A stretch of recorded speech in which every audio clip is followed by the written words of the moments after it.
ahead and call the meeting to order a couple of minutes late. We had some technical things to take care of. And we'll start with the invocation. And Joe, I'm going to ask you if you'd be up for it. Be more than happy to. If y'all would rise, if you're so inclined.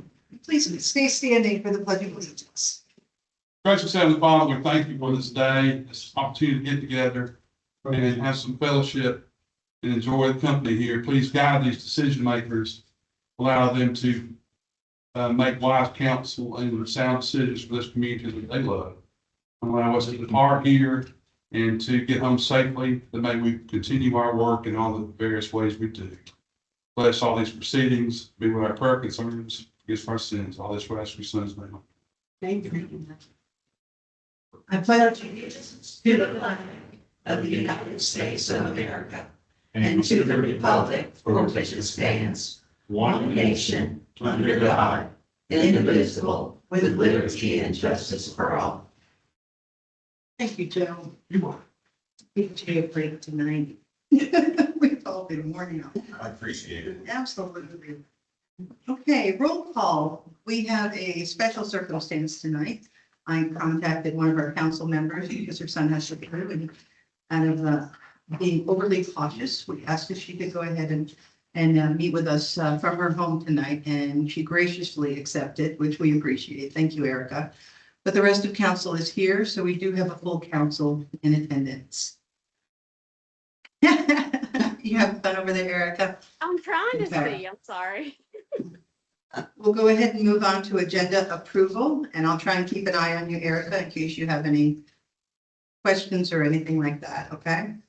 Is there a motion for agenda? Actually, let me just change one thing, guys. I want to, if you would go to your second page of your agenda, we are not adding anything because this is a called meeting. Under topic of new business, number 2, where it says discussion and vote, lead sewer technician, take off the vote, please. We'll just be having discussions tonight. And then also, still under new business, number 5, where it says vote resolution 2025-08, take off vote. It will just be discussion.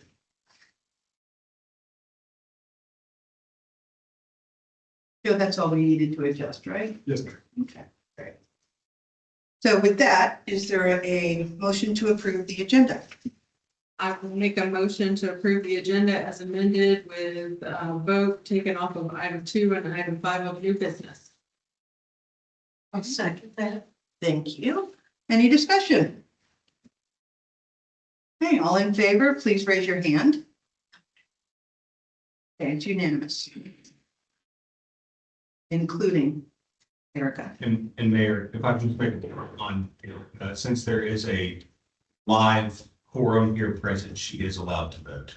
Okay, Okay. thank you. Okay. We'll go on to the consent agenda, and I'll ask if there's a motion to approve the consent agenda. Yep. Motion to approve the consent agenda. Is there a second? I'll second. Any discussion? I got a question on the financials. Okay. On line number 34.9999, other charges. I'll share that with you. In that line item, when we had Kyle from CKHN, we recognized that there was a deposit for $143,922.35. And we mistakenly put it in this line item rather than in the insurance premium line item, which is 31.6200, and that is going to be changed tomorrow. Where's what you said? The 31.6200 insurance premium.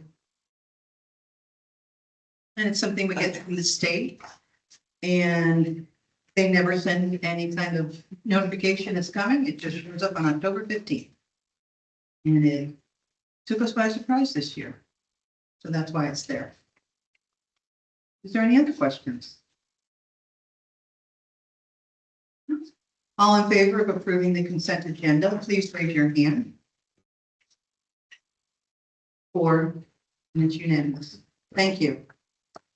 We'll go ahead and go down to the committee reports, to the DDA, and Ms. Davis, is there anything to report?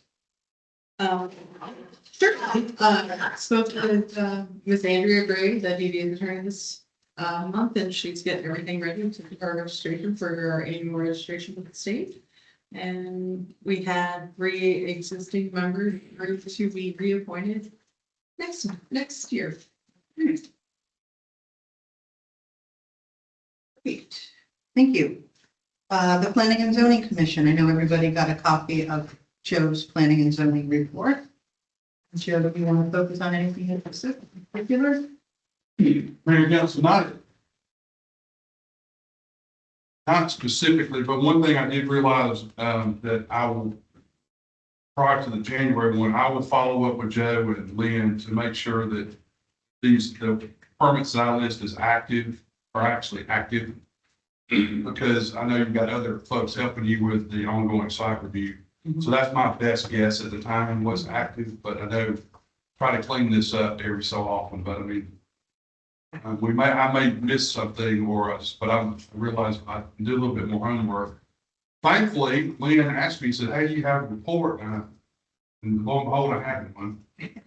15 minutes later, but just I do want to touch on that there is a planning commission meeting next week to look at the Chapel Woods Presbyterian Church, WGCU 2501. They'll hear that next Wednesday, which I'll attend that, and then y'all will find out if that gets sent on to y'all for your next work session consideration. So. Fantastic. Are there any questions for Mr. Walter? Is that a, public hearing, that's what I was there. Yes, you've already advertised the public hearing for the Yes, planning and yes, zoning. the sign was up, I saw it, I was momentarily delayed in traffic. And, I haven't seen the paper, but I know they would have been advertised, so yes, that will meet your ZPL requirements for a public hearing, and then that way y'all have flexibility to, if I'm speaking correctly, Mr. Crowley, you can hear and consider it. Yeah. But, under y'all's schedule. Yeah, we're gonna be hearing that in January. Yeah. Anything else? Before we move on? Okay.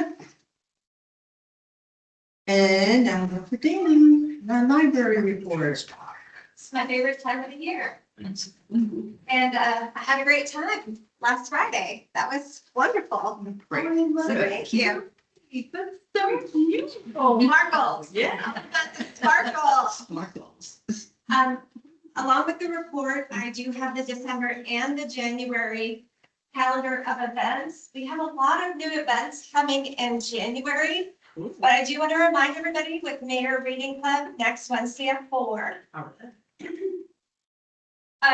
We had Santa come to the library again this year, the Stone Mountain Santa, who is the best. And we had the most patrons ever. We had 75 patrons come that night. And I think everybody had a wonderful time. I think so too. We had refreshments, and after the children saw Santa and visited with him when they were ready, then they got a candy cane and a book. So everybody who came, and then Woodsman Life Insurance was there to do a craft with all of the children, and we had some other crafts set up too. So it was just wonderful. And but speaking of numbers, this kind of blew my mind a little bit. In the month of November, we saw 600 more patrons this November than last November. That's a big number. So we're used to seeing 200 to 300 more people per month, but 600 is significant.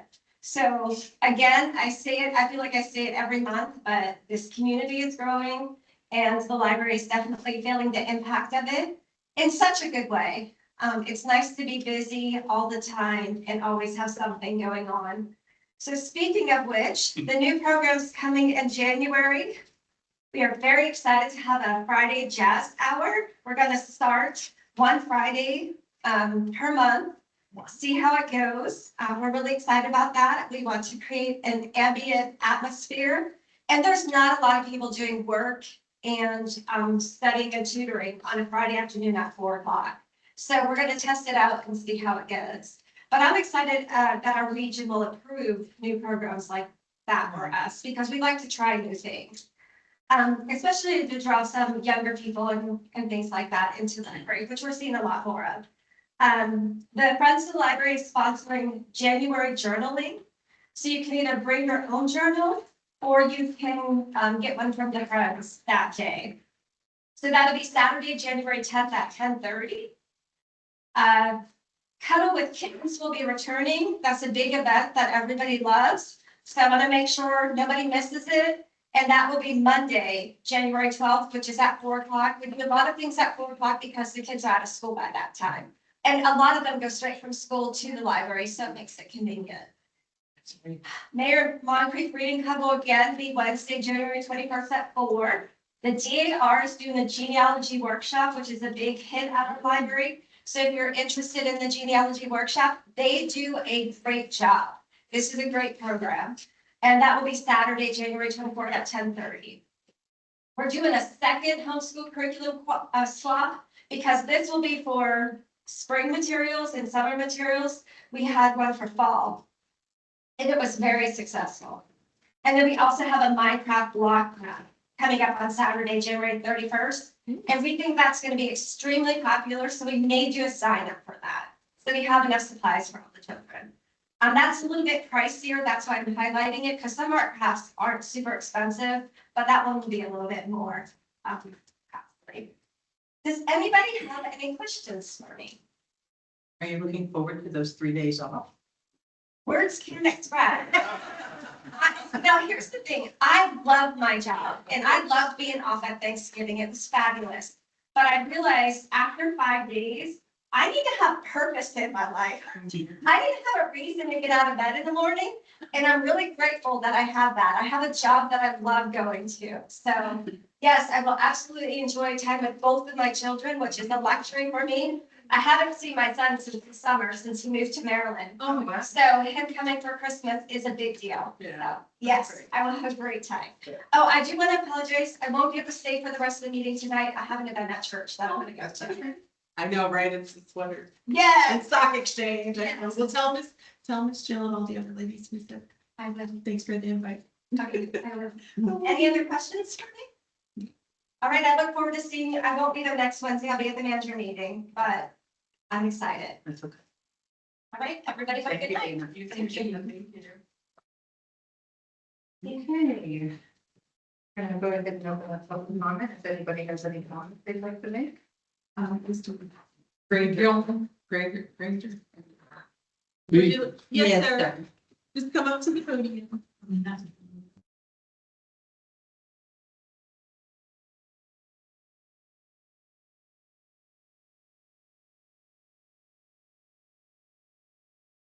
Good morning, sir. Or good afternoon, sir.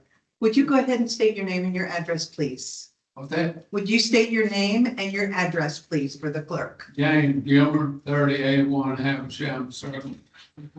Thank you, sir. Where do you live? I live at the front end of Habersham. Yeah, yes. I live in Emerald Cove. I live in Emerald Cove. I live on Park Street, right up at the end. You know where I live. No, listen. I've been to more city council meeting than all y'all put together.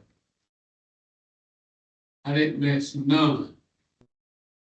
My wife got real sick and I had to take care of her 9.5 years. And ladies on city council live on Haversham Circle. She never said she gonna come see my wife, never did. Her next door neighbor died about 8 weeks ago. She didn't go to the funeral. So I tell you, somebody not here don't care about the people in Walnut Grove. Reason I come to speak up, they're gonna have trash pickup again, $20 a month, right? Yes, sir. Are y'all gonna discount that on taxes? We're not going, my city taxes, board and county taxes up to last year. What in the world y'all doing all that money? Sir, I don't know if you've been informed or not, but the city of Walnut Grove lowered its taxes. What y'all doing all that money? It's in the budget, sir. Budget, what y'all spending all that money for? My taxes was $1,700. You take everybody on, what y'all doing all that money, everybody in Walnut Grove? If I you, wanna know. you have a right to know, and that's why we have a budget and We we. got a budget, what you spend the money for though? Sir, if you want to know specifically what the money is spent on, Yeah, you can come on up to the city, have a meeting. well, We'd be happy Yes. to talk with you. I know I'm oldest, I'm 86 years old. Reason I haven't been coming to the city council meeting is, they won't let me drive now. That's the reason I haven't been coming, I've been coming all the time. But I would like to know what y'all doing with all this money. And I'm not the only one, but I know they want to say this, you probably got a law, if this city law here, which one is it? Him? I know probably can't do it now, I remember 51 years ago, town down Forest Park, city raised the tax and all the people in the city got petition to disband the city charter. I don't think they do that now. If they did, I'd get a petition up disband the city charter. Cause y'all don't tell nobody what y'all doing with that money. Sir, every year before the meeting, the financials are Yes. posted. On our circle alone, y'all get probably $30,000. You see this right here, this document? This is posted before every council meeting and is available to every single I mean, citizen. what do you do with what you do? Just on our circle alone, over $30,000. I appreciate the fact that you want to know more about what's being spent and what it's being spent on. I understand that. And I if you can't would see like, it. I we can have a can't see it. conversation about that, I but have- this is not the time for I that. had my neighbor bring up here reading the king. Don't now start charging for garbage pickup again. Sir, before, the city was paying for garbage, but it was really coming out of your taxes. Because we lowered taxes, because half of our budget went to the expense of garbage, and we couldn't provide any services, that's why we took it back. I'm gonna say this, and I'll shut up. You cannot government, basically all government, it doesn't turn against God's word. Everybody, United States, everybody. And when you do that, you're gonna pay the consequences. And the city of Walnut Grove is gonna pay the consequences the way they're doing the people in this city. If I was y'all, I'd pray for each y'all. I pray for every one of y'all every day, 2 or 3 times a day. If I'm sitting at home, not doing that. But this lawyer here probably tell me I couldn't get her charter, to get this man the city charter. Sir, I just think y'all need to watch what you're doing. Hey, go about raising more trash picked up again and keep the people in mind. Like myself, I'm 86 years old. And I can't keep paying more and more money. I appreciate what you're saying and I understand what you're saying. But I think if we had a discussion, you would understand a little bit more about who we are and our concern for the citizens and why we've done what we've done. I I did. appreciate you praying for all of us, just like we do on a daily basis for the citizens of Walnut Grove. And every decision that is made is in the best interest of the citizens of Walnut Grove.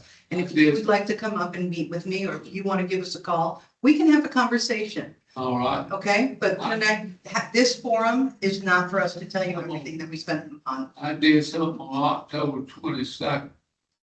If one of y'all tell me what I did, I give you $5. October 22nd. This is our first conversation ever, so I couldn't even guess what you did. I'm gonna go to early voting. I retired after 74 years of work, 74 years. 74 years. Where'd you retire from? And the Lord has helped my wife. Now, all 3 of our kids went through him. I'm gonna say this, might be benefit from y'all. If you know a young person is in the 12th grade,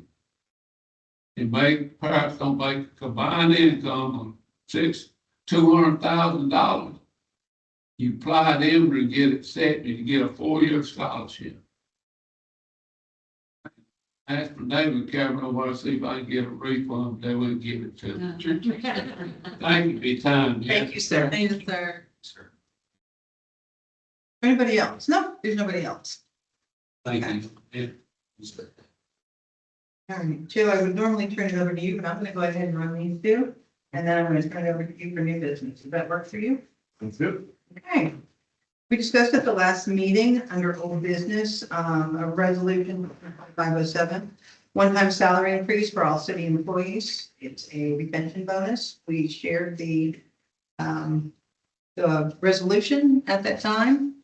There were no further discussions, and so since we're bringing it to a vote tonight, and I made that evident at the last meeting, I would ask if there is a vote on resolution 2025-07. I make a motion that we approve the resolution 2025-7 as per the table that was attached for this year.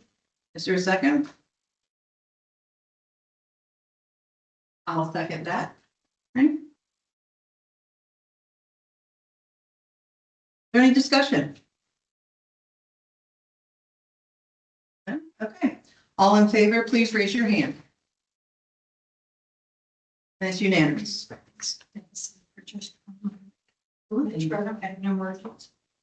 And we'll take just a little bit of a break. Hold on, guys.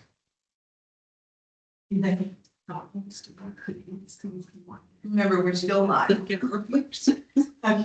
It's going to jump in here. That's what this is about. It's 350.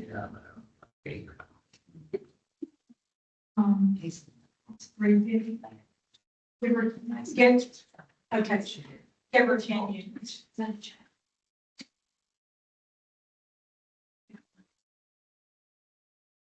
Okay, give her 10 units. Yeah, it's fun. All right, that's okay. No worries, emergency. No worries, no worries at all. Okay, let's go on to number 2 under old business. I brought it out last time that we would be voting to find a new mayor pro tem or keep the old mayor pro tem, but that we needed to have that discussion before the new year. So I will open it up if there is a motion. I will make a motion that we approve Rachel's request or willingness to be our mayor pro tem for the year 2026. Okay, is there a second? I'll second. Is there any discussion? Okay. All those in favor of bringing on Rachel Davis as the mayor pro tem for 2026, please raise your hands. Unanimous. Thank you all. Thank you. And congratulations. Well, thank you. Appreciate it. Okay. And Lynn, could we make sure that we do the new name tags and the, thank you. While it's on my mind. With that, we'll go ahead and move on to new business. And Joe, we're moving along really well. So So don't hold us up. I'll talk to you. Good evening. Good evening, sir. I'll start with that later. Thank you. It's the haircut. It's the haircut. And then I decided to wear this today because I didn't want Jay showing me up. Irony is, I got this at Goodwill. That's fantastic. Well, it's sharp. So what we're going to be talking about is a new ordinance for home occupations. So far, this one's in.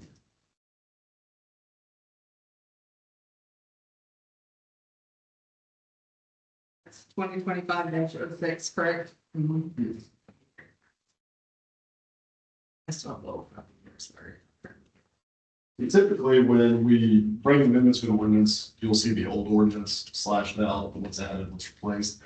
This one was a little bit different because our old ordinance was about 10 lines of just things you can't do. There wasn't a lot of substance to it, explaining what you can and cannot do as a home occupation. So this new ordinance is going to be very robust compared to that one. And so there's some things in there that I definitely want to draw council's attention to that have to change. One being, in the old ordinance, no customer visits were allowed at all. This one would allow it on a restrictive basis. That's also outlined in here, what a customer visit can be. It can't change the traffic pattern of the neighborhood or go against, really the character of the neighborhood.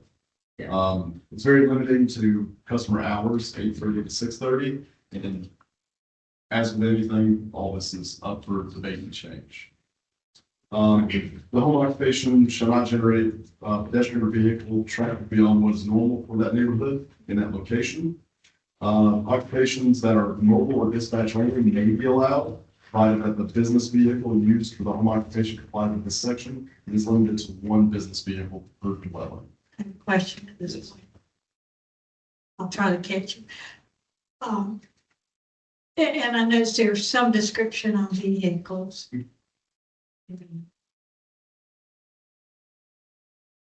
I lost my train of thought, so I had it. It'll come back. I'll come back to it That's part of the reason we, on my note here. Oh, size, apartment size restrictions. I believe we put in here 2 max, so that would be pickup. And when it says in association with the vehicle, that was my question, would that wouldn't include like delivery? I'm sorry. That wouldn't include delivery vehicles when it says in association with, maybe I'm on the wrong end. Yeah, what page are we on? Right. Only thing I see is on page 3, number 10, occupations that are mobile dispatch only may be allowed, provided that any business vehicle used for the home occupation complies with this section and is limited to one business vehicle per dwelling. It does not limit it to, Right, that's in the impact related. So, oh, it's in the impact, okay, Maybe, it's- yeah. Yeah, impact standards, yeah. just one marked vehicle is what's there. No more than one marked vehicle may be used in association. So the deliveries must not be made by vehicles over 2 hours. Right. Right. Got it. And that can be more restrictive as well, as far as the vehicle at home for occupation. Yeah, because see, it's referencing size. And the reason I said that, because I don't know how you classify some of it when we see like if a semi in the yard. Usually it's by axle. If that applies, if they don't have a home business license, does that apply or does that apply to other laws? Right. That's what you're asking. Okay. Here, I'll work more. Okay. Also, I put a note on that part of the occupation as far as mobile and dispatch. This could be an opportunity if council would like to add the ability to have quote unquote employees, because they wouldn't be at the residence. For instance, say it's a painter who is a home business. Well, technically you would have employees, because they're not there. They're not working out that. Right, they're not working out the location. So that's something council can consider. I just wanted to put that on your plate. That would also be very restrictive. One of them. or like a computer tech business that would have employees that could work remotely that wouldn't Right. actually be on site, so they would technically be employees. Right, because what you can also have is someone who has that and then list no employees because they see that on the application. They're not allowed to have. So really all we have to add is no on-site employees. Correct. Yeah. Some verbiage of that nature. Yeah. Restriction on sales, home occupations shall involve the sale of only the goods and services produced on the premises, except in cases of mail order or home marketing service. So essentially like say a cottage industry kind of thing, and that's also regulated by Georgia law, which is annotated in here. We also added in-home childcare. It is very restrictive as well. Every resident would have to have a background check inside of the residence. And then there's a whole list on towards the back, starting on page 6. Uses which are not allowed in home occupation. It is. And that was interesting because I saw painting on there and yet that was the reference you just used. It was a good example. But how would painting be a home business other, Well, people that work for themselves have to have an address. They're not, right, well, I'm. because that's what my husband did. He had, Where we have a local painter, but he's not paying there at his, where he lives. right, He's going to other counties and other buildings right. to work. But is that that's not considered a home business, and that's just a business license to do business in the town? That's what I'm trying to. It's not considered a home business. I'll have to relook at this. Where do you Some see of this is. It's number one of the uses which are not allowed as a home business, motor vehicle and accessory car sales. That's motor vehicle accessory. Okay. What makes that? So the painting is referencing The motor. motor vehicles there, okay. Thank you. And then- That's what I thought, but I wanted to be sure. And on the same track, painting could be one of those that could make a list, but as long as they're not storing hazardous materials as. Right. And then there's also outlining of how, if it's revoked, council could be the appeal, consent to inspection.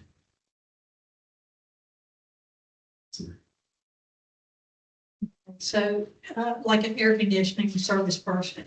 So they're not allowed to store their air conditioners in the driveway.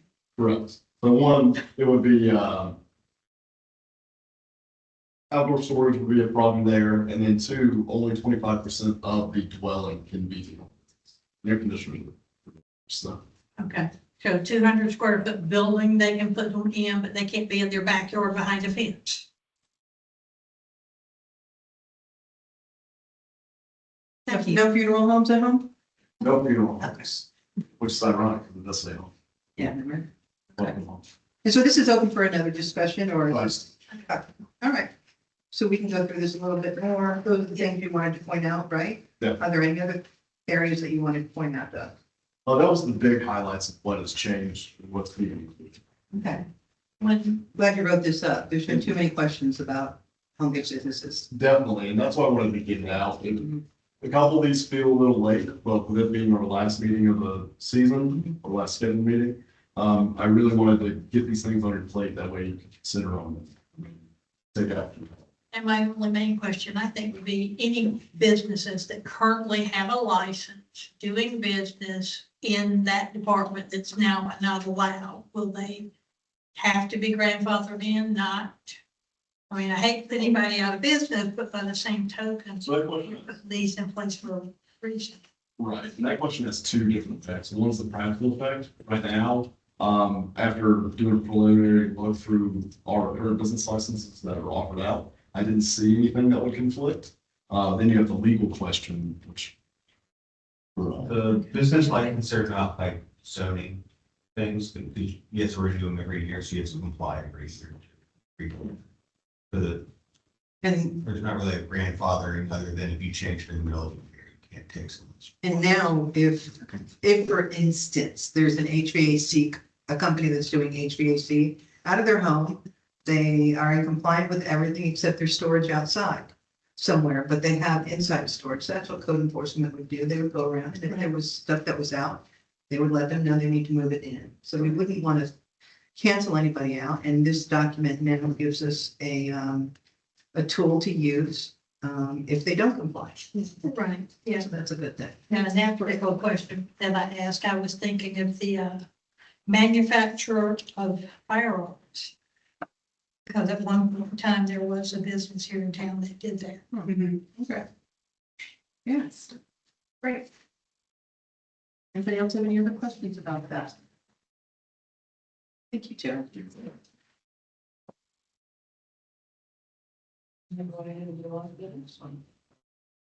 Lead sewer technician designation and stipend, and this is for discussion, and I think. Who's coming up with this one? Could be, Carlos is our public works manager, and he is, he's up to. Good evening. How are you, sir? So this is a lead tech / sewer designee stipend. I'll just kind of read through what I have here. The city has recently paid Craig Murphy a stipend due to the circumstance of not having a public works manager and that he was a sole entity that knew the workings of the sewer plant operation. While the city has filled the public works manager role, the necessity still exists for a lead tech sewer designee for the following. The sewer operation on a Monday through Friday operating schedule to maximize the efficiency of the plant. Training additional team members to function the sewer plant operation in the absence of the lead tech sewer designee or manager. Repairs of the irrigation system as it pertains to the sprinklers, associated valves. Detailed reporting maintained for the sewer licensee, Chris Thomas. Visual inspection of the aeration pumps and knowledge to restart if a power surge takes place. Aeration pumps currently must be manually cycle started in the event of a power disruption. For this, it's good to know that Craig Murphy is on the same grid as the sewer. So when his lights flicker, he knows that those aerators went off. So I, however, am 45 minutes away and not on that grid and would not know. The knowledge training to winterize the irrigation system during cold weather, freezing temps. Essential job knowledge of the system to report any abnormalities to the manager or sewer licensee, Chris Thomas. General knowledge of the right-of-way work performed by the city, cutting, edging, and trimming. Some of these just speak to more of Craig's time in the job and the knowledge that he has for that. Guidelines and use of city property and safety adherence while operating equipment. Ability to manage the operations in absence of the manager through oral or written direction of the manager or city administrator.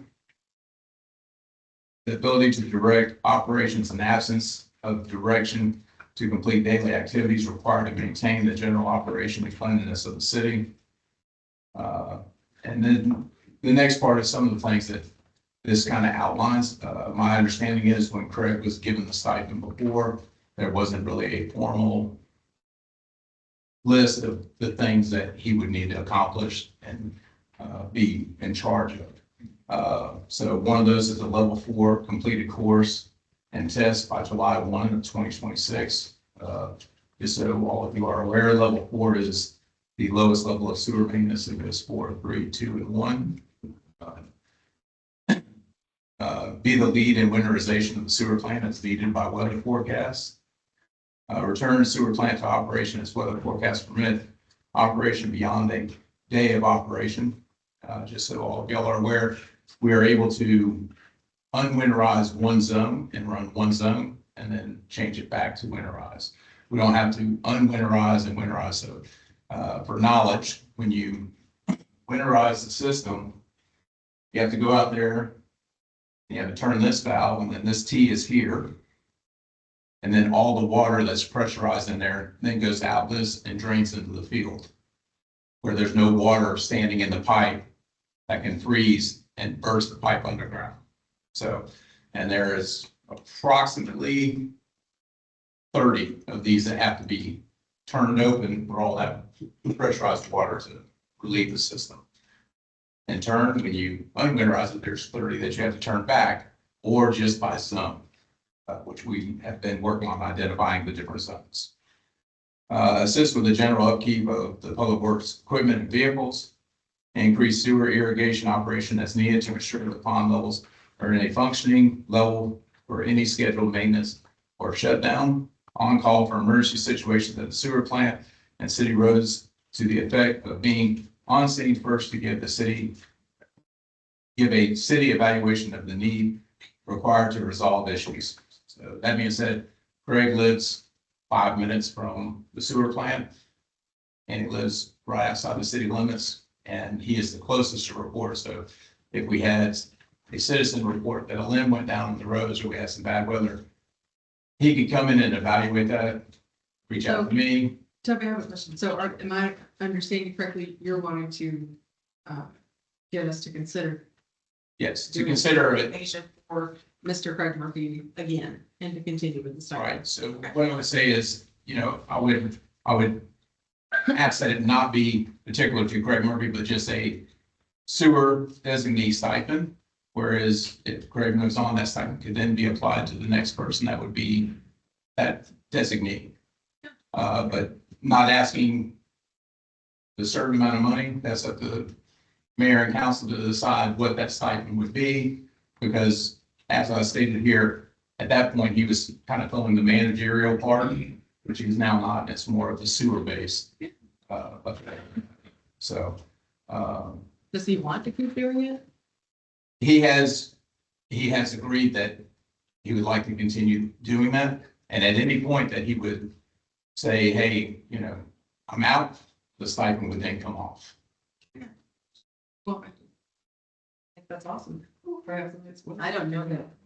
Let me ask, would the goal be to also perhaps continue on with certification that would ultimately reduce the need for some of the outsourcing of that? Some of that would be, so I've already signed up myself and the other two gentlemen that are in Public Works for stormwater. Which will not cost anything, it's just attendance to get them some certifications. And this would be the first step towards moving towards gravitating for some of the certifications, whether it be stormwater, the M4 reports, or some of that stuff that we currently outsource. It's my thought that you're asking for a reclassification of one of your positions, because if you're going to reclassify one of these positions to make it the lead tech sewer designate, and then you offer that position, if it's approved, to somebody, they don't have the option really of saying, okay, I'm not really wanting to do this now. Right, so I don't want to reclassify them. I just want to apply the stipend as they agree to take this role on. So they would maintain the same classification as the other individual. They would just be receiving the stipend because they have acknowledged that they're willing to take this on. Would they be, if there was an emergency 52 weeks in a row, they would be the ones reporting, It'd be the first, no matter what? no matter what. Can I ask a question? Of course, How is this stipend going to be paid for this year? Maybe that's a question for you all. Is it per call? Is it a weekly stipend, monthly stipend, Or yearly? as long as he wants to do it. Currently, it's on an hourly basis, to answer your question. Okay, He so- has an hourly increase. Okay, Well, no, he has an hourly increase that's paid ongoing, and that equates to why he would maintain a portion of that stipend. Like I said, he's not doing the managerial part, but he'd maintain that portion of the stipend on an hourly rate through all of his activity, and then these would be the requirements to maintain and the goal. So is Craig doing this now? He's your designee now? Currently, he has been the city designee in the absence of a manager and the other individuals on staff. So when he was Well, he was the only- the lone cowboy, Yeah, I he understand that. was given that stipend to Yeah. be able to do this. It just wasn't listed out as Is far he as still getting his stipend? currently is. Okay. Since I'm not familiar with what the stipend is or what it is this in addition to his regular pay? Yes, he was given an increase hourly for that role, but like I said, it wasn't really designated out. He won't be doing all of the functionality because he won't be doing more of that managerial part since the manager has been hired, but it will fall into the sewer part of it. Let me ask this. could I finish? Could I finish what I was going to say? I don't see, what I see is that everybody needs to be trained, and you've got people who are on call, and when they're on call, they get paid an extra stipend. They get paid extra money.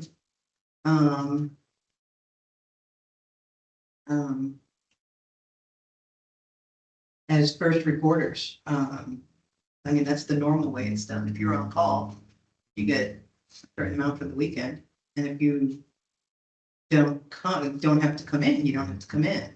But if you're on call, you're on call, and it's your responsibility to come in. And I don't know, I just, But you were saying that because Craig lived within the city limits, that he was the closest. Yes. So Is there not an alert? is that his only, is he qualified to do everything else that's listed here? Other than living in the city limits? Yes, he has been doing all of Okay. this, except for the part where he would complete the level 4. Yes, yeah, It's designated. okay. I feel like I agree with the mayor because she thinks, like I do, everybody should, all of our employees who are in charge of public works or working with public works should have some working knowledge, because let's say Fred goes on vacation, then somebody's got to fill his shoes, you know what I'm saying? So maybe we have a sewer designee, but overtime is overtime and on-call is on-call, and it should be, in my opinion, a rotating schedule. Because there's no way one employee, Could be on call every single. 52 weeks out of the year. That's, yeah. I that's- guess I'm trying to understand the difference in this, between this being part of their job, period. That's what I'm saying, it should be, everyone should be cross-trained. Yeah, rather than a separate thing that gets extra pay. So what I'll point out currently is not everybody has that training and that knowledge. Right. And what I would say is that may be a thing in the future that, hey, we say, you know, we'll do this for 6 months so everybody's trained up, understand all the operations of it, and then we peel it back. What I will say is my plan is that all 3 of us would achieve the level 4. Yeah. And then look at to see if it's viable for the level 3, you know, because there is a cost involved in that, if it's viable to go that route. Currently, Jacob is not trained, the other employee is not trained on all of the comings and goings of the sewer. So with Craig having that cardinal knowledge and that, Yeah. that historical knowledge, you know, I would say that's why I did not want to change the classification. I just want to apply it as a stipend, and at whatever time mayor and council feels in that, hey, you know, we've had people trained up, we have a staff that's been here X amount of time and we validated their training. You could then say, okay, now the on-call is just who is on call. Now, I'm not familiar with any on-call SOP currently, other than, you know, so when we say on-call, you know, that means whoever gets the That call. makes, that could be, that's broad right there. So, you know, and you also have to take into consideration on-call, you know, to y'all's point, if somebody's on vacation, they're in Florida, they're not really an on-call person. Right, Uh, right. And my biggest concern for this is the knowledge inside the sewer operation currently. And Greg being within 5 miles of, or 5 minutes of the sewer plant and being able to report, I'm 45 minutes away. That's if I can leave the house when I get the call. Right. I just want to clarify. A lot of what I'm going to say is semantics in a way. Just wanted to clarify between on-call and recall. So every city employee is recallable. On-call would be you cannot schedule things, you cannot leave a certain area because you have to get back. So currently, every city employee is recallable, no matter what. If an emergency happens, we can all come in. Did I know that? It is in every job description. Okay. Jacob is being trained in the sewer plant. What Joey was trying to explain was he's just not there yet. Just didn't want anyone to think he's not getting trained. Getting trained. And then the last point was currently Craig isn't getting a stipend. He had a 90-day temporary reclassification when he was the only person, Gotcha. and that expires on 15. So he's not getting it, he's not getting it. I guess I don't understand why we gave the extra stipend Well, rather than it He being. was the only person left in Public Works. He was doing everything. Yeah. Reclassification. So now that we have established a manager and we've got other public works employees, he wants a new designation stipend, I wouldn't say he necessarily. okay, or the public works sees need for. And there are many ways to look at this. So I'm more familiar with it, because I have a background in government or private practice. So I would call it more of a collateral duty stipend. Yeah. And what that usually is incentivization to get certain education, certain certifications beyond what the expectation is. And that's the way I would classify it. If you know, that was interested in it or anything like that. It's a collateral duty portion. Yeah, I can see that. Kind of like when a teacher takes on another role because they just recently got a new degree or something. That's a perfect example. Think of, if I'm the history teacher, I'm gonna get paid what Georgia tells me I get paid, but let's say be the tennis coach at the same time, I'm collateral duty and I'm gonna get paid for that. Now, there are certain thresholds that every, building grounds, public works, has to do. They have to know how to operate the plant. They have to know, you know, those basic wickets. I think what Toby's trying to get at here is that level 4 would give more corrective actions. You know, observations of things that we currently don't do because they're not educated to do. Through the formal process, such as pump maintenance, valve maintenance. These are things that Chris takes care of right now. Now, whether or not that reduces any price, I'm not too certain of, but casualty control is kind of what I believe Toby's trying to get at. I got you. Okay. And we're just looking for somebody who can respond immediately Which to an emergency, Right, and lower the potential of. Yeah. especially as we're growing. Right. And as to Jay's question, this stipend could be done many different ways. For instance, much like a gas stipend, it could be a particular check cut once a month. It could be an hourly thing added. Usually you only see that for reclassification or promotions, things like that, but there's options there as well. It just really comes down to, in my opinion, for council to decide is getting a level 4 certification that's the threshold that we want to go to for casualty control, or is it not? Because we do have the capability to do what we're doing now, is kind of where I'm at with that. It's just a matter of, do we want more casualty control or public works? So I'd like to see too that if you would, kind of clean up the description, it's a very good start and it certainly talks about a lot of good stuff. I would like you to take out the general information about the position of being a public works employee and focus on sewer, if that's what we're going to be looking for now. But there's stuff in here that, Yeah, the only reason I put that in there is if we do decide to do this, my expectation is that person that has that sewer knowledge would then also be that after hours first reporter. Yeah. On site. And that's why I kind of put that in there, just to kind of give a background to it. okay. And not to beat the dead horse too much. Something else you can consider as council is I'm a big fan of step programs inside of classifications. I do hope to see us move towards that one day. It takes a little bit of study and time to get there. This could be incorporated that way too, is via a step. You get the certification and practical qualification, and you reach a new step for your pay range. That's something else to consider. Yeah. It's fantastic. Yeah, and I think that's sort of what I was referring to, because when I was on the sewage board and all the planning was going on, part of the goal was to ultimately have an employee that does a lot of what, the company, I can't think of their name right now, that does, New environmental. that they currently do. So the training would take place, you know, step at a time, so that when they're doing a lot of that, the state reporting and that sort of thing, that would ultimately save us on that end. And that's logical to me. Yeah. So, but to feel like I'm giving extra to an employee for something that is, in a sense, part of their role, that's a little awkward in my head right at the moment. Working on it. Can I ask a question? Thank you, Toby. Hang on there, got a question. The level 4 certification, is that something that he does on the job training, or where does he go for that certification? And how So often is it available?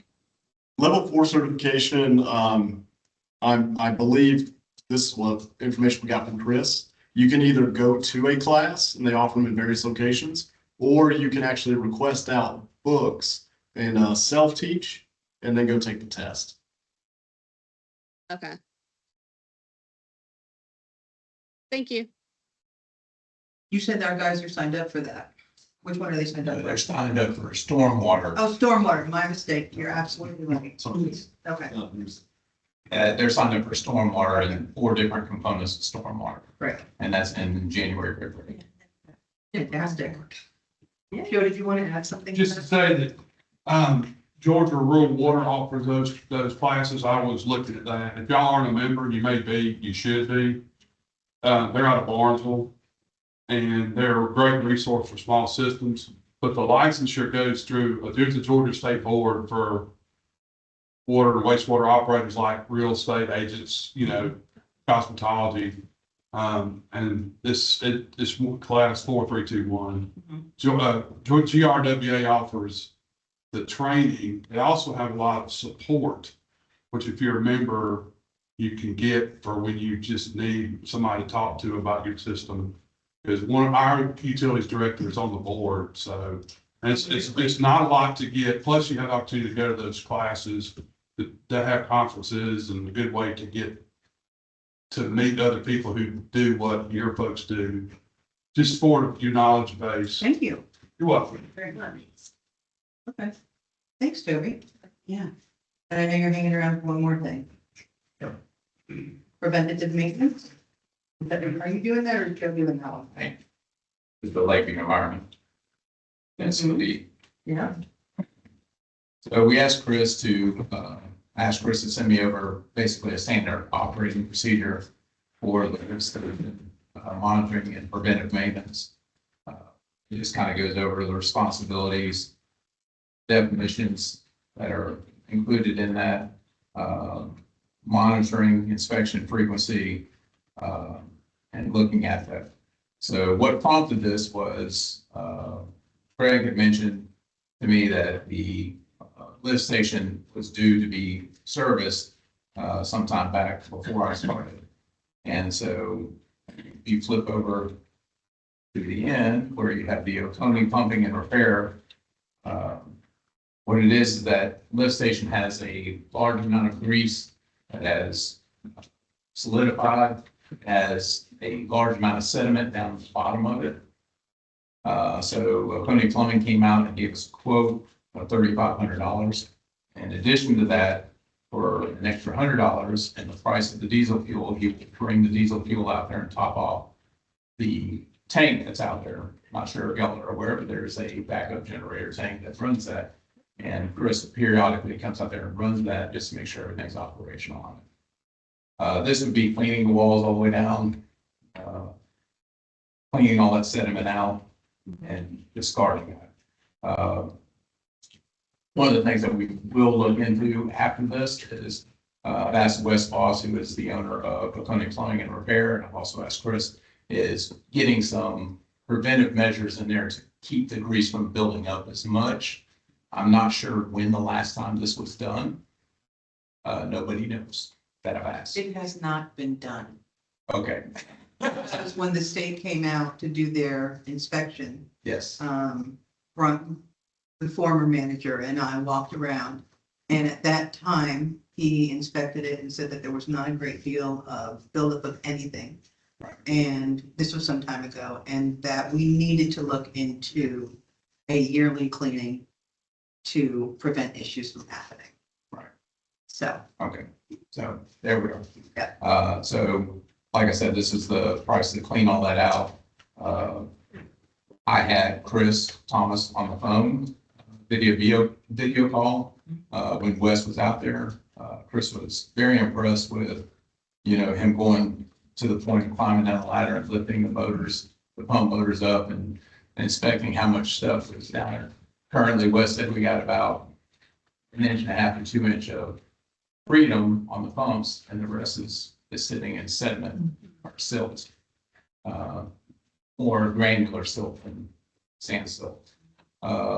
And so I shared this bid with Chris, who is, I think, also taking this bid to reach out to other municipalities that he's in control of, because he said this is probably one of the cheapest bids that he's seen in quite a long time, to encourage them to also have their pump stations done.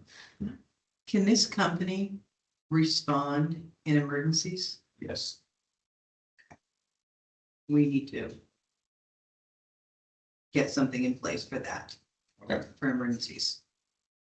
That was also recommended, Okay, that we had a company. all right, It's almost like a big septic tank cleaner. correct. That's kind of what I do. And that's what Oconee Pumping and Repair does, is they pump septic tanks And I and think, do other stuff. yeah, Like this. the county plant is the one that we used originally to view and whatnot when we were planning our sewage stuff. And they just went through $3.5 million upgrade. And all of these, the standard operating procedures, what do you plan on having every single one of your employees? Right. Because, Great. And then while we're on the sewer plant, you'll see a Rainmaker irrigation breakdown. So I will share this. I'll show Erica first, because the picture was not very good on the printout. This is the valve that the diverter valve that okay. we're looking at. This is, I think it's the last page on yours. The picture may be better. Mine didn't print out very good. Right here. So currently, this is what we have. So currently you have this valve that cuts it on and off. And so this is higher up on the stem, so you cut this one off.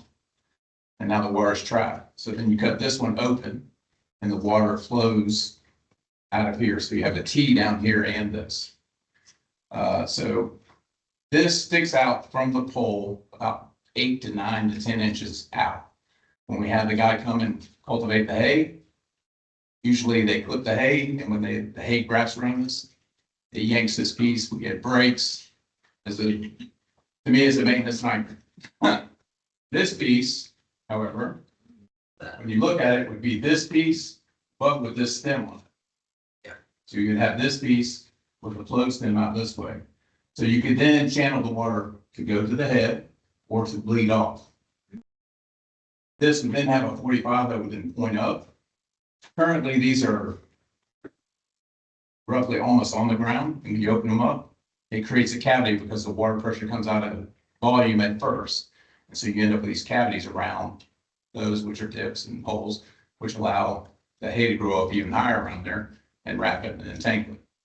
So we would be going from 8 to 9 inches down to about 3.5 to 4 inches. In addition to this, the plan is to later purchase some cheap hula hoops, several of them, and go around and throw hula hoops over the sprinkler heads and spray so that nothing grows around the sprinkler heads, which will then help identify to the person collecting the hay that there is a void of hay around the sprinkler heads, which will keep them farther away from them, and it'll prevent hay from wrapping around the heads to be able to pull them out. What did Chris think of that idea? Chris thought it was great, and Scott, who works for Rainmaker, said that's awesome. The one that I gave him was off of Amazon. He said that he could not validate the pressure on it. So when you see this difference of the 460620, that would be putting the pressurized heads from them that are pressure tested of these diverters on the new apparatuses that for the expansion. And what you're hoping to do is put a change order in for the company that's doing the expansion so that all of the new heads have this apparatus on it. Yes. And as things go wrong or over time. On the other, we would whatever, replace the other that. part, you'll replace as needed. Yes. Right, and so the change order would be a total of $4,606.20. Correct. Right in the sheet. How much is that again, 4,000 what? $606.20. It's right here at the bottom of this page. Right here. Okay. Yes, ma'am. Is this something that has to be decided upon? We don't have it as a vote tonight. This has to be decided on for a change of a work order pretty soon, doesn't it? I would say the sooner the better, just because they start making progress. Okay. Mayor, may I interject? I had a sidebar with these gentlemen before. Normally during the contract, any change orders come through the designer to double check, and then we'll actually do a cover sheet to kind of document it because you're physically changing the contract. So before having this discussion, I had a whole spiel about it, but I have a little bit more information on that. So what we just ask is that any discussions in the field that involve anything that's happening, just make sure that Rob or Jim or I know it, so we can make sure it's documented properly. So, and we have another one that's already, it has to do with changing out some, I think there'll be a cost savings. We're gonna add that on at the very end, because it's part of the final change. There'll be a final change order to zero everything out. So, I mean, I know a lot more about why this is coming through.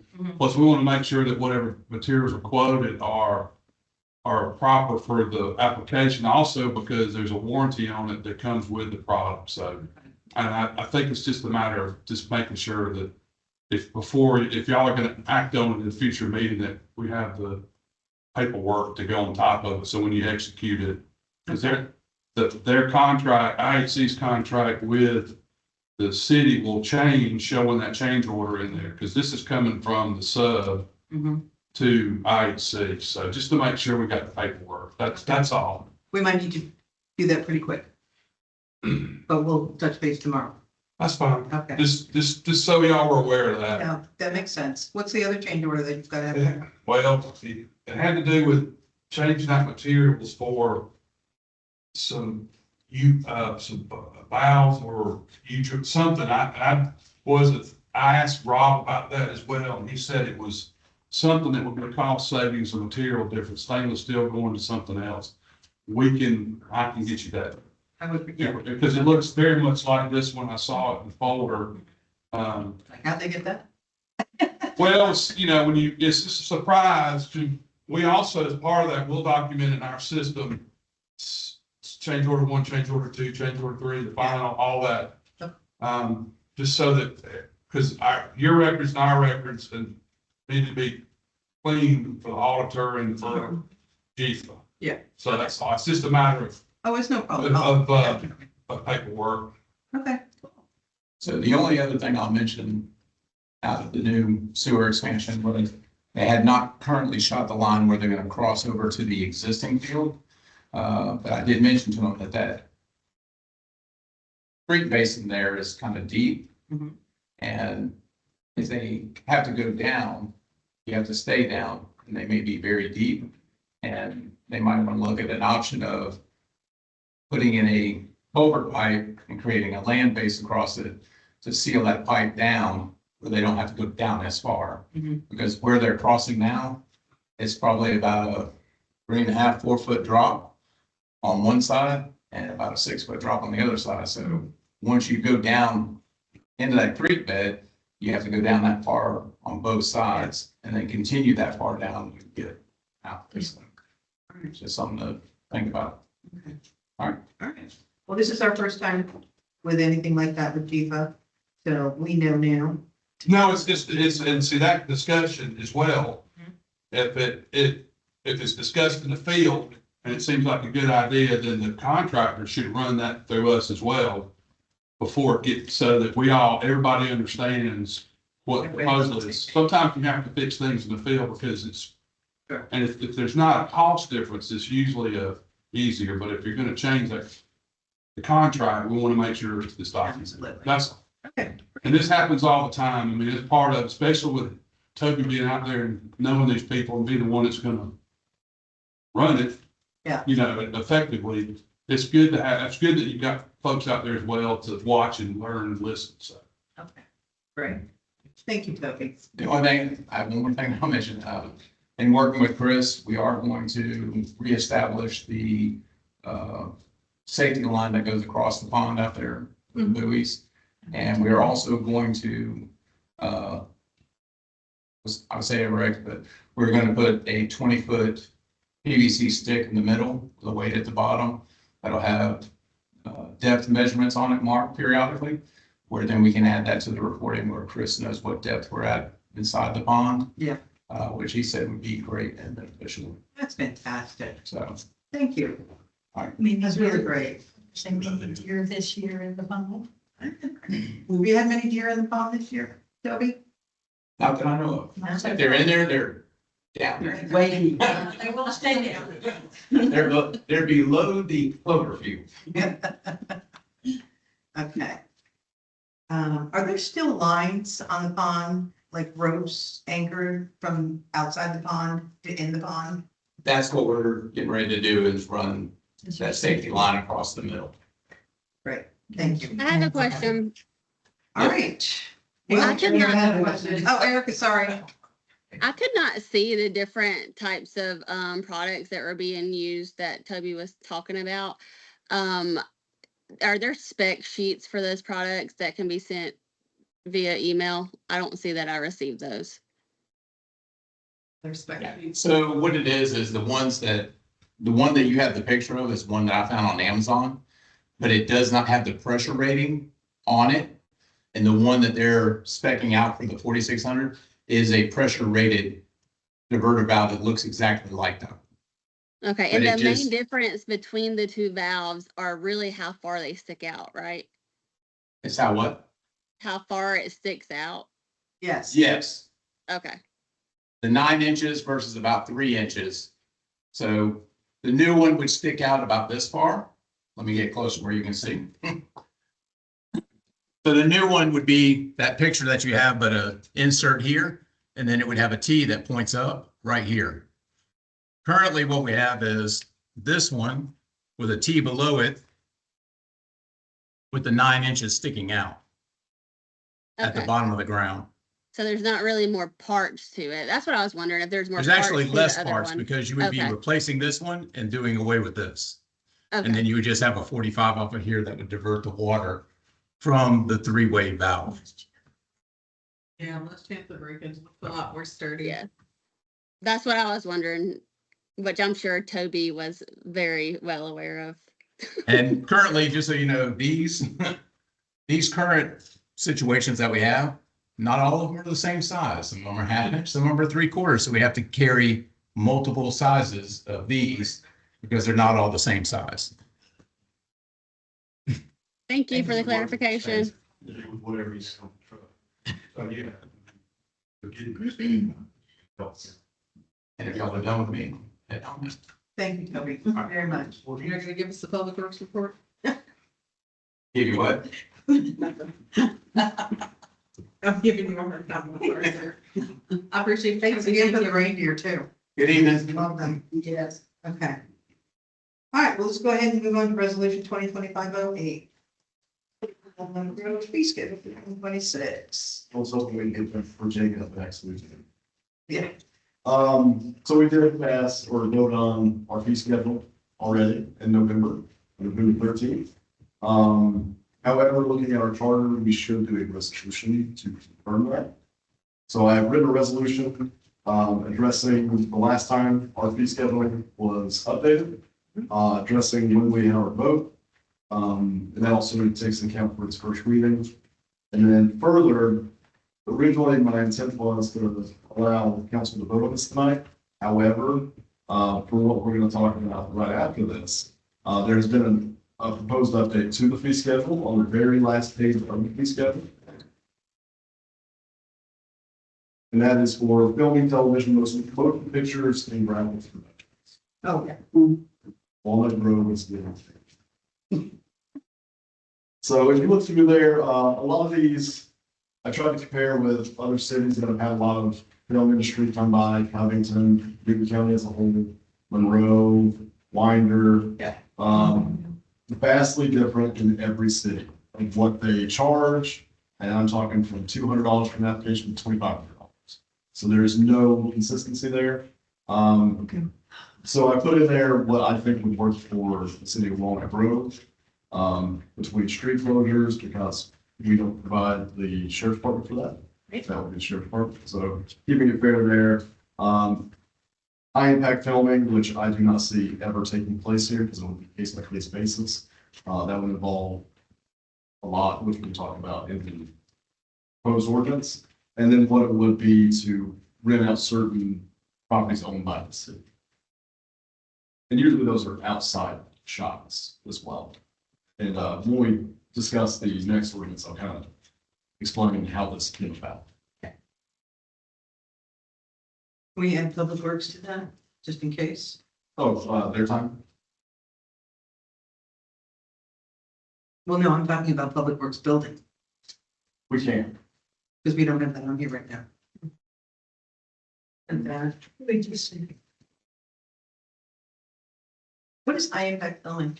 High impact filming and, I did outline this in the next ordinance, but high impact filming is utilizing, pyrotechnics, crash scene, drone footage, anything that you have to block off the street for X number of hours or even days, or creates a lot of noise.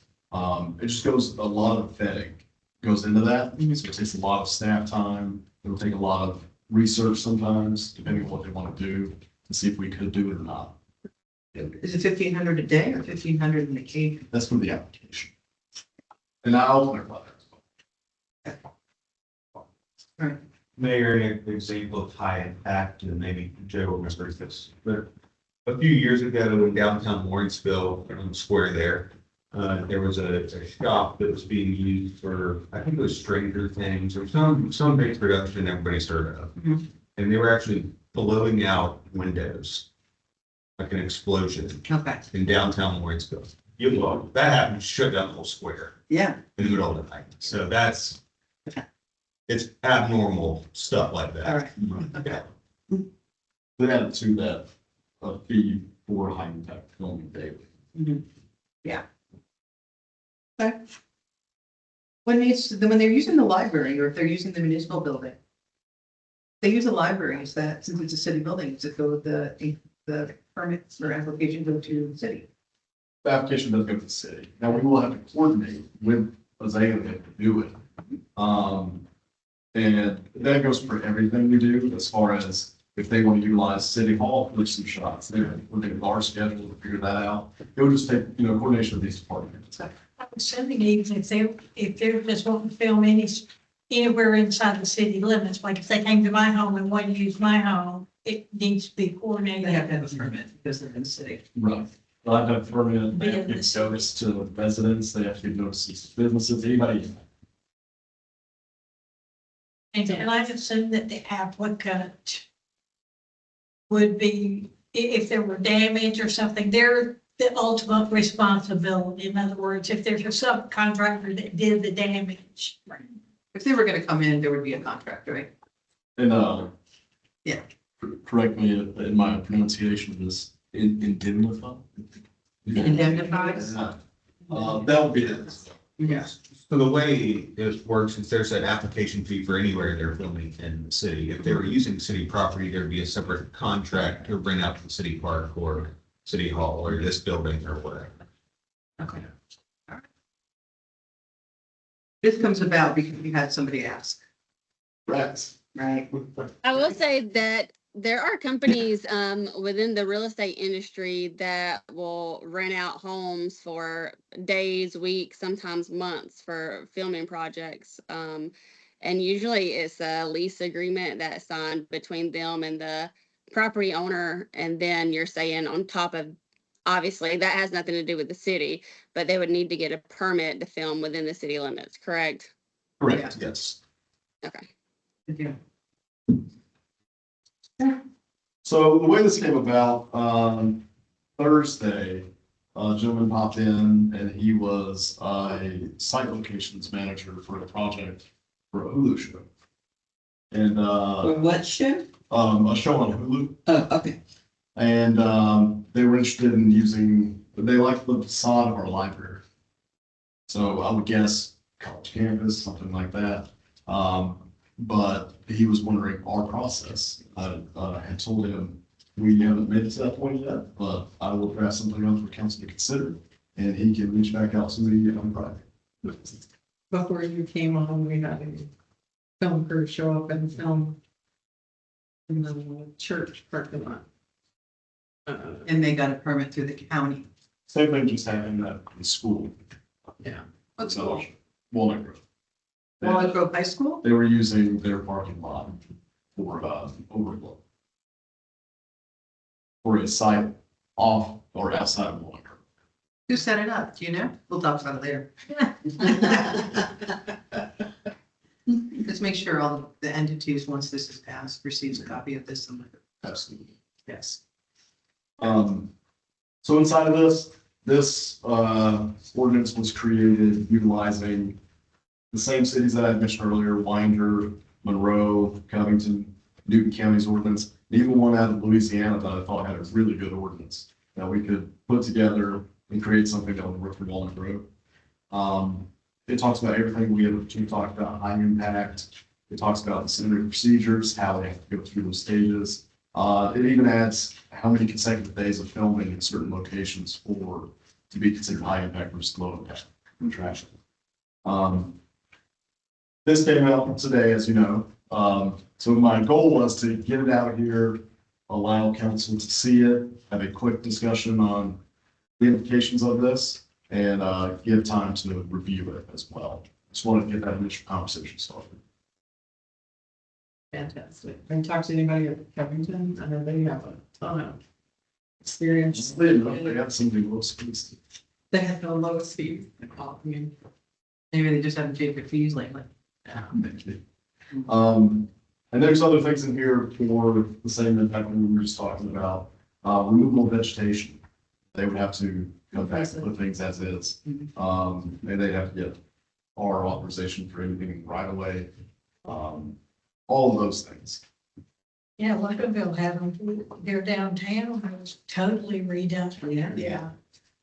What was it? The Loganville downtown, all All of their Main buildings Street. were painted and They redone painted to, completely. and They and paid- it's still like it.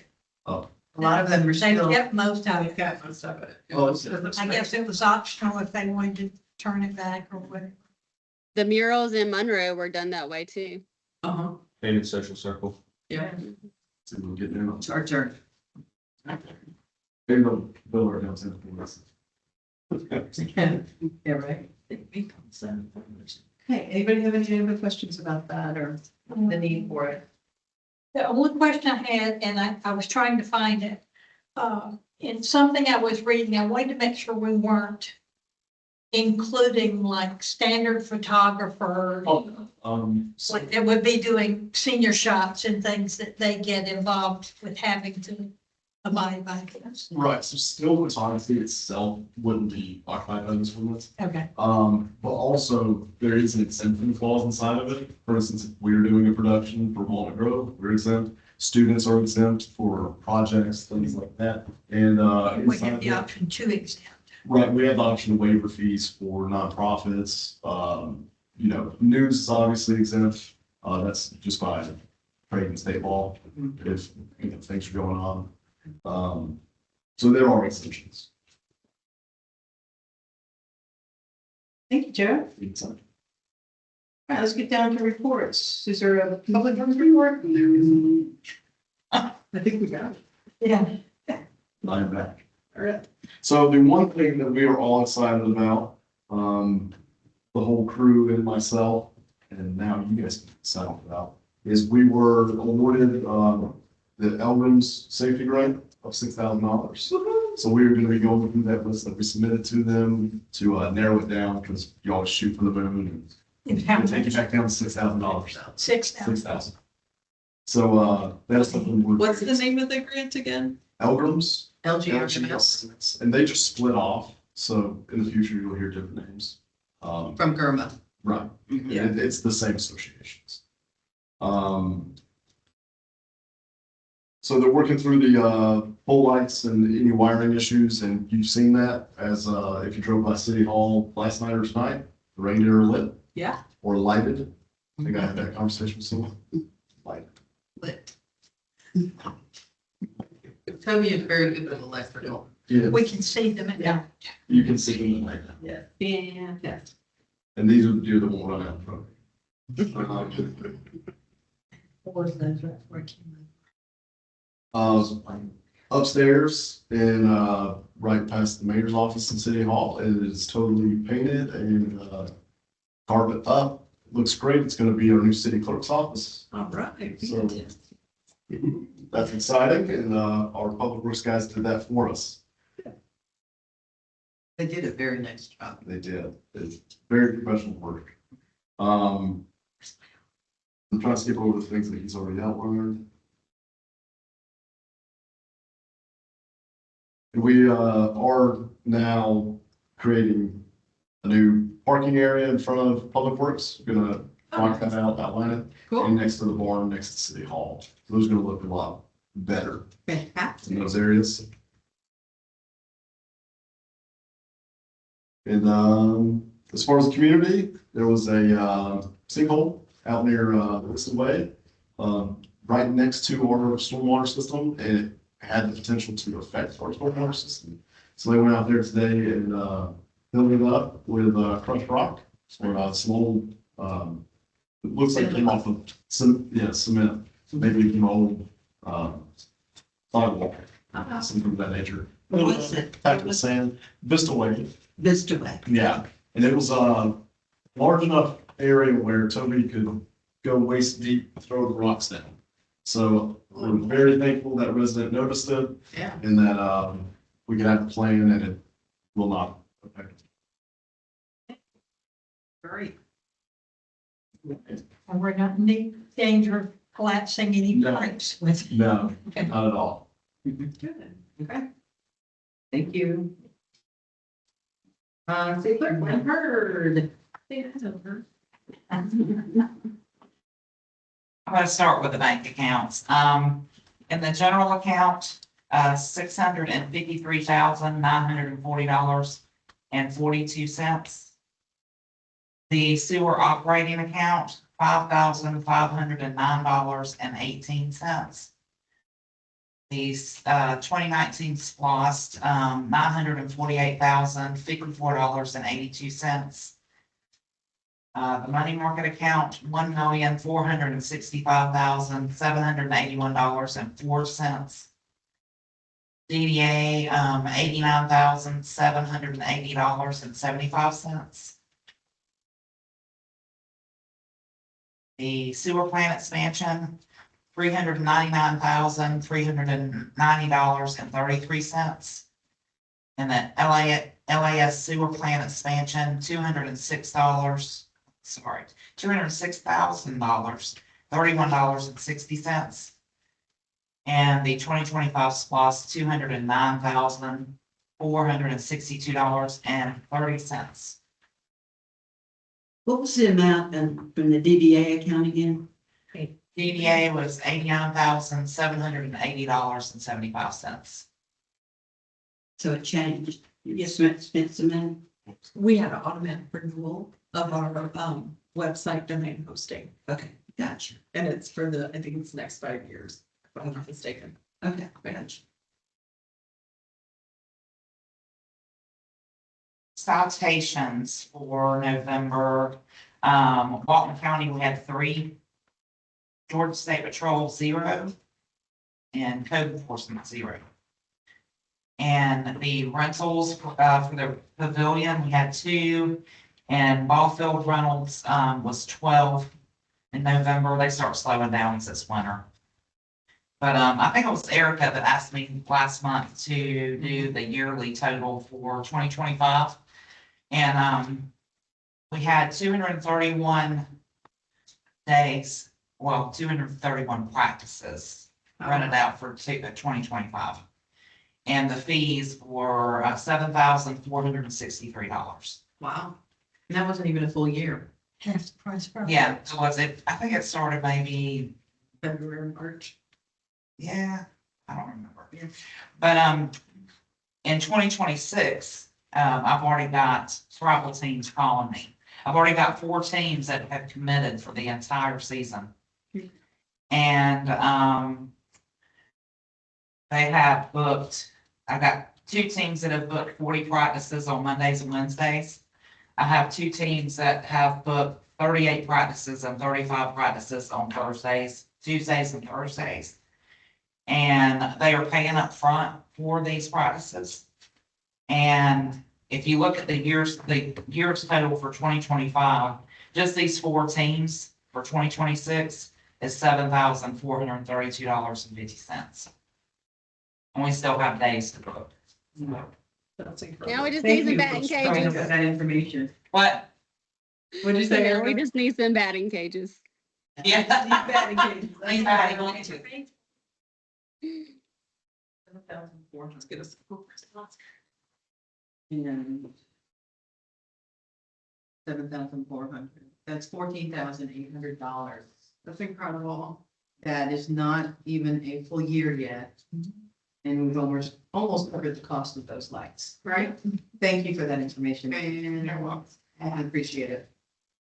Well, and also I want to point out, Lynn came up with the idea of pairing the teams together by ages on the same days so that each could have an hour and a half practice. And then the other one could have it, and then they could scrimmage. And she did that with. But they could put those hour and a halves together, and Right. scrimmage for 3 hours. Yeah, and you talked to the coaches and let them know, and they thought. it Yeah, the was a great idea. 7-year-olds are practicing on 2 days together, and the other 2 teams are practicing on the other 2 days together. That's thinking outside of the box. stuff. Yeah. Well, we did this for a long time with my husband, Coach Hall. It's just kind of embedded in my brain. Yeah, that's great. That's great. Okay, code enforcement. Does Greg have anything? Nice. Alright. One thing I can say about the Baldwins are seeing the prices for the year, my daughter will be playing. Code enforcement has been diligent and busy the last week or two, and it has been fun. Great. I went on a couple ride-alongs with them, and Oh, how'd that go? one of the, fantastic. One thing I want to kind of salute Greg on is that he is a professional. This was our first time actually meeting with some, not only complainants, but people that are being complained on. Sometimes, obviously, those interactions aren't as pleasant as you would hope. And Greg is professional through the whole process. It could easily go a different way, and it does not. So just wanted to put that out there. So as you see in my report, I went ahead and put complaints and code compliance in my report, just to kind of buddy those up. The first one I wanted to talk about is noise. It's the very first one on top. We had a complaint about, on the 20th of November, over large trucks utilizing air brakes at the intersection, I believe from the Covington direction. It's easy to see why side distance is a little bit difficult sometimes to that red light. And we had a pleasant conversation. I gave him a call. I told him, we do not have law enforcement, as far as the city goes. There's very few things we can do to enforce that. As always, signs came up, possibility of signs, and, just want to put that on council's plate to mull over in the future if any recommendations do come out of this. That we did get one complaint with that. Lots of recent code violations that Greg did his process on. So we had code violation of a home business using bandit signs. Those are those little signs that just come out and stick in the ground. And the same area, complaint of a property allowing tenants in a camper. Complaint of property owner and those two were notices to comply were sent out on the 24th of November. We had a property owner complaint of an unauthorized mobile home. We went and investigated and it was unsubstantiated. There's almost zero way you could get a mobile home in the backyard over there. So that was a very interesting one. They also refused to leave their names and we could ask any more questions. Discovery of improperly stored and disposed objectable material. They received a notice of violation and will be in court in January. We did have a traffic complaint or a traffic related complaint to a construction crew that hit a stationary object, stop sign. We had that crew go out. Actually, the mayor's the one that found it. Weirdly enough, they were right beside City Hall. We did not know that that's who it was. So they went out and they attempted to raise the stop sign back up. I don't think they really knew what they were in for. Stop sign came back down. They went back and tried to buddy it up with a block of wood. I am satisfied to an extent that they did go out there, but they continued to do what caused the stop sign to be knocked over. That's turning around over there. Yeah. We had some ad hoc meetings with that crew. I went out there yesterday and I requested that they do not utilize that neighborhood to turn around, and if anything, continue all the way around the loop and get out of there instead of trying to back into an intersection. That is a problem that's going to be reoccurring in the near future, I believe, due to all the construction, all the crews coming in and out. I did notify the resident that complained that do not have law enforcement. That's going to be a big sticking point to a lot of these issues. It is without law enforcement, I can't send Greg out there to try to find them. What's the sign to help mitigate some of this, like no through traffic? That is what we're looking at right now. The goal is, I know they're the goal of the sign is to be a deterrent. And that's gonna come with cost factors, so I do have Toby looking at signs right now. And that could be either be no signs over X tonnage, no through traffic, whatever the case may be, but Toby is gonna look at some options as far as signs go right now. Thank you. We got signs on Park Street that stop the heavy equipment from coming through That's true. day and night. Because we don't have, police. Tell you not to do it. We don't have a marshal. Then we also had a tenant complaint over septic issues and discharge. This residence, I'll be careful what I share. But there has been a memo, sent to environmental and, leave it into their expertise. Same thing at a different site, improper disposal of sanitary waste. Coming from an unauthorized location. Both of those have been sent to environmental health and we'll touch base with them and see what's going on. And then the last one is more ban signs, and they got a notice of violation. So it was a good working tickets will lots of things for the next report.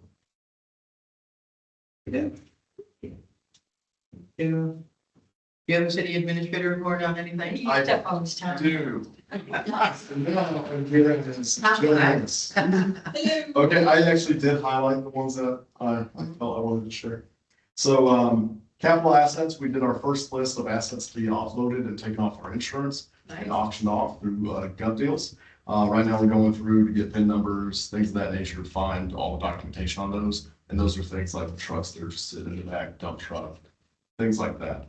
And that would require council action to actually offload those. So that will be coming in the near future. Did we have one that was not on the capital assets that was discovered too? Like a building? Yes, the library, right? Mm. We just recently discovered through our audit that our library was never on our capital assets list. The past 12 years. Yes. And I think the reason it was never listed was because the deed is not in the name of the city due to the type of loan. It needed to be. Yeah, it should have been anyway. But I'm saying, I think that's why it got placed the other way around. But It's being fixed right now. the city's wealth is gonna look better. The new city website did get delayed till mid-January, instead of, we were supposed to have it now. That will not affect our sanitary billing. That can still go on the website for us to utilize, and then it'll be crossed over into the new website when it comes. Will it extend our contract time? It will not extend our, it's a good question. I'll ask about that. Okay, thanks.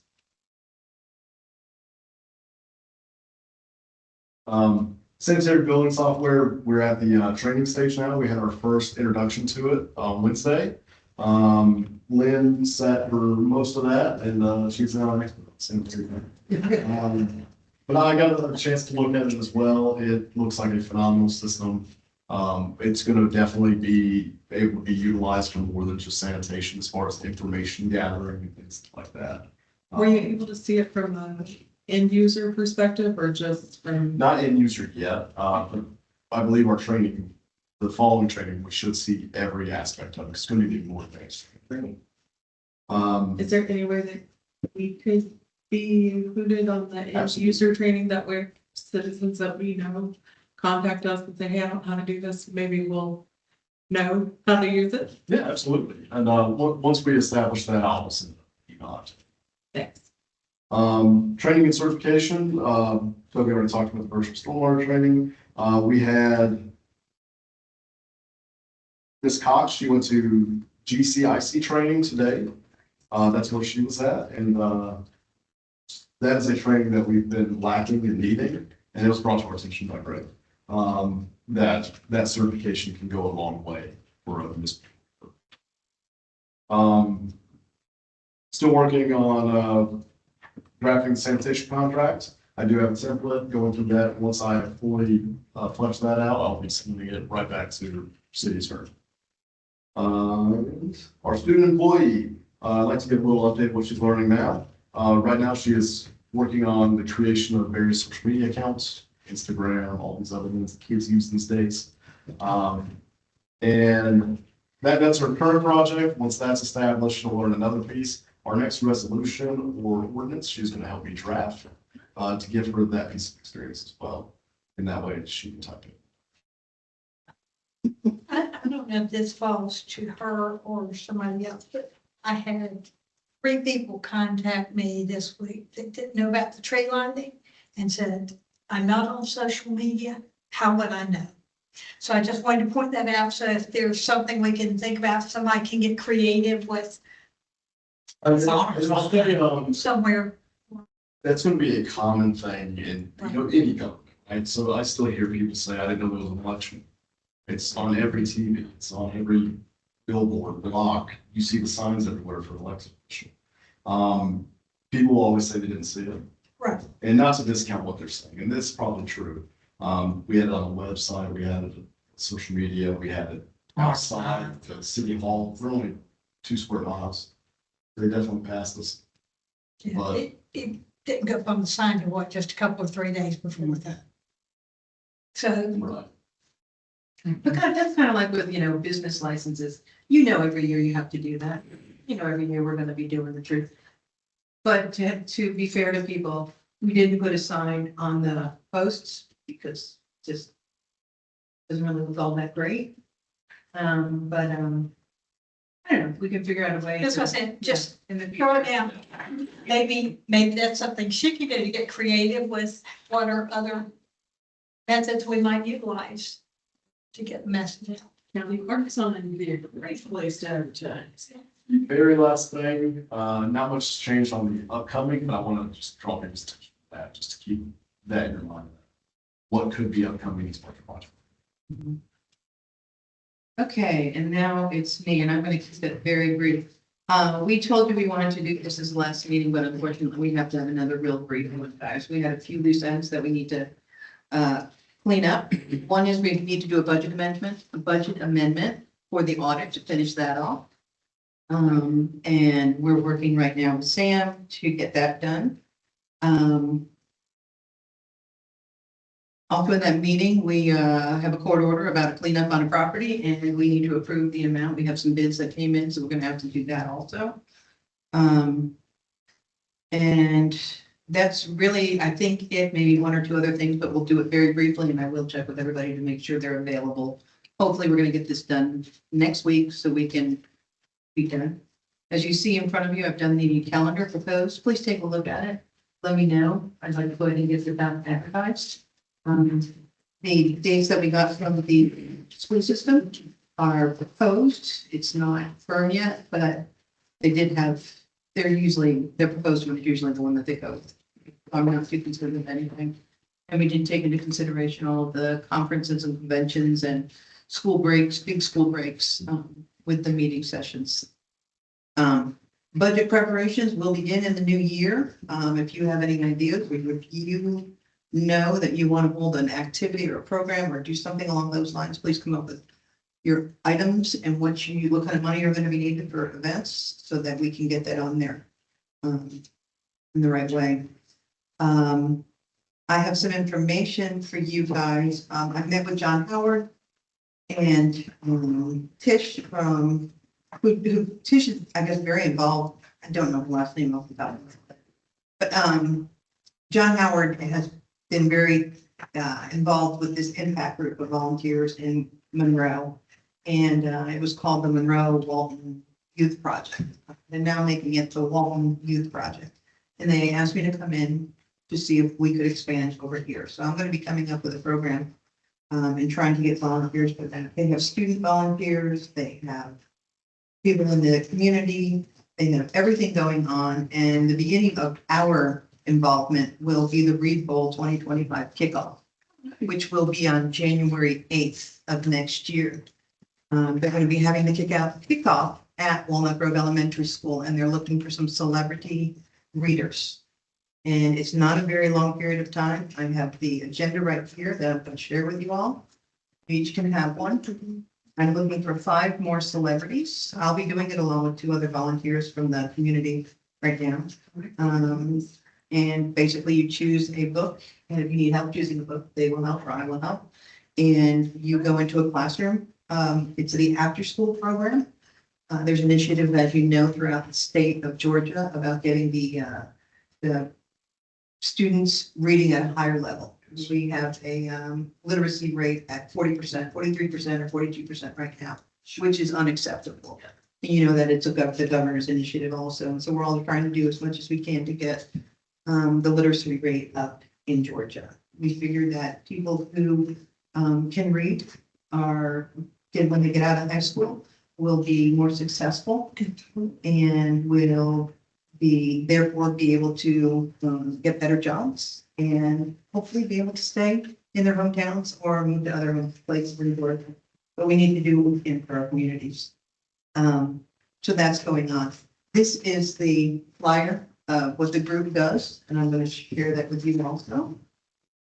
And I'm going to be attending a couple of meetings, and if anybody is interested in being a part of this, please let me know.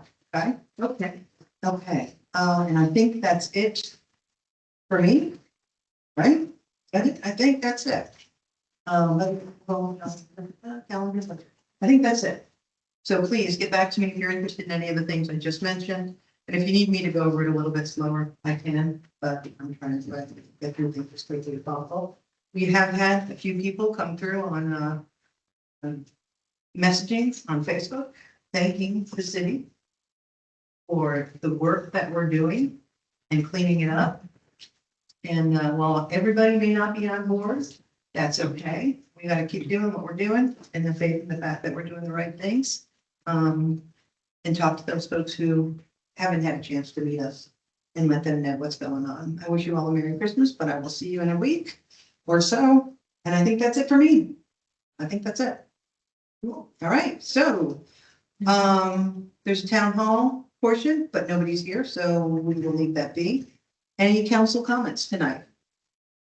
Max? I do want to make one because of our earlier visitor, because I'm the neighbor he's speaking of, that he didn't feel visited his wife or that didn't go to the funeral. So I want to express that in general, for the public to recognize that they don't always know the whole picture. Yes, I did not attend my neighbor's funeral. I was there when he died. Yeah. And I had other things, and we're still good neighbors. Good. So Good. Wouldn't doubt that. Thank you, Max. Linda, anything?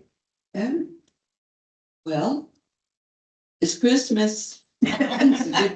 It's a good time of year. It's time to think back and remember. A time to enjoy your family and your friends. But we need to remember the reason for the season.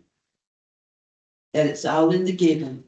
If you can give, we do a lot of things this time of year with the communities and our church members and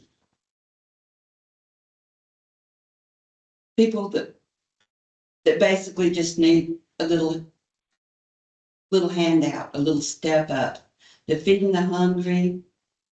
There's plenty of opportunities out there if you want to find them, but we need to remember why we're here and what we're doing and help somebody out once in a while. and that help doesn't always have to be costly. Sometimes it can be a phone call or a visit. Because I don't have a lot of money. If I did, I'd be helping a lot of people. I don't have a lot of money, but I do have time. I have some resources. And I can get some people together when there's a need.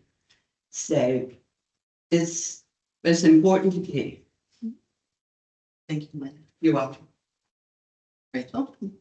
Oh, I thought Eric was gonna go. Oh, Erica. Do you have anything? Good Lord. Just thinking. I would like to tell everybody about the children's program at Walnut Grove High School on Sunday at 10 a.m. I'm super excited to attend that. One service that day. And speaking of need, if there is a furniture need, a bed need, couch need, anything like that, please feel free to reach out to me personally. I have a client that has a few clients that have excess furniture and things that we will be happy to get to people before Christmas. So I just want to throw that out there. Thank you. Yeah, that's fantastic. I need to add something to mine. Okay. Angel trees, they're all over the place. You can pick up, you can take a name and do Christmas for a child. They're in the schools. I've seen some in the post office, but they're everywhere. Walton County is not short on that, and it's not short on people who give, is it? It's amazing. Toys for tots. Yeah. All right, Rachel. All right, this has been a banger week. It has absolutely been a banger year, but it's been a banger week. We have been so busy from sun up to sundown, going here, there, and everywhere. It's amazing to remember to stop and take care of people that we love and even people that we don't know. Like I always say, if you want to change the world, go home and love your families. I've had a lot of interactions with a lot of really interesting people this week, including a lot of our residents, and the resounding positivity that's come out of that, greater understanding, leads me to think that a quarterly newsletter might be in order. And I will be willing to spearhead that, help that, shape that, whatever. That'd be wonderful. I talked with the resident today who we just were chatting. He wanted to know about sanitation stuff, and I was rattling off a few things that this council has been able to accomplish. And he said, I have no idea of all the things you guys have accomplished. So maybe in January, an annual list of things that we've accomplished so far wouldn't be I don't mean to toot my own horn, but Do a state of the state of the city That's address. exactly what I was getting ready. That's what we've been talking about, because we didn't have that from the state of the county address. Yeah. Yeah. Chamber. and it was fantastic. So yeah, that's I think it's a great idea, and especially since you can whip those things up in about 20 minutes. Roger that. Good, buddy. All right, thank you, Rachel. There is not, no town hall, council comments, executive session. We do not need one tonight. And so I ask if there is a motion to adjourn. So moved. Is there a second? Seconded. All in favor? Oh, there we go. Okay.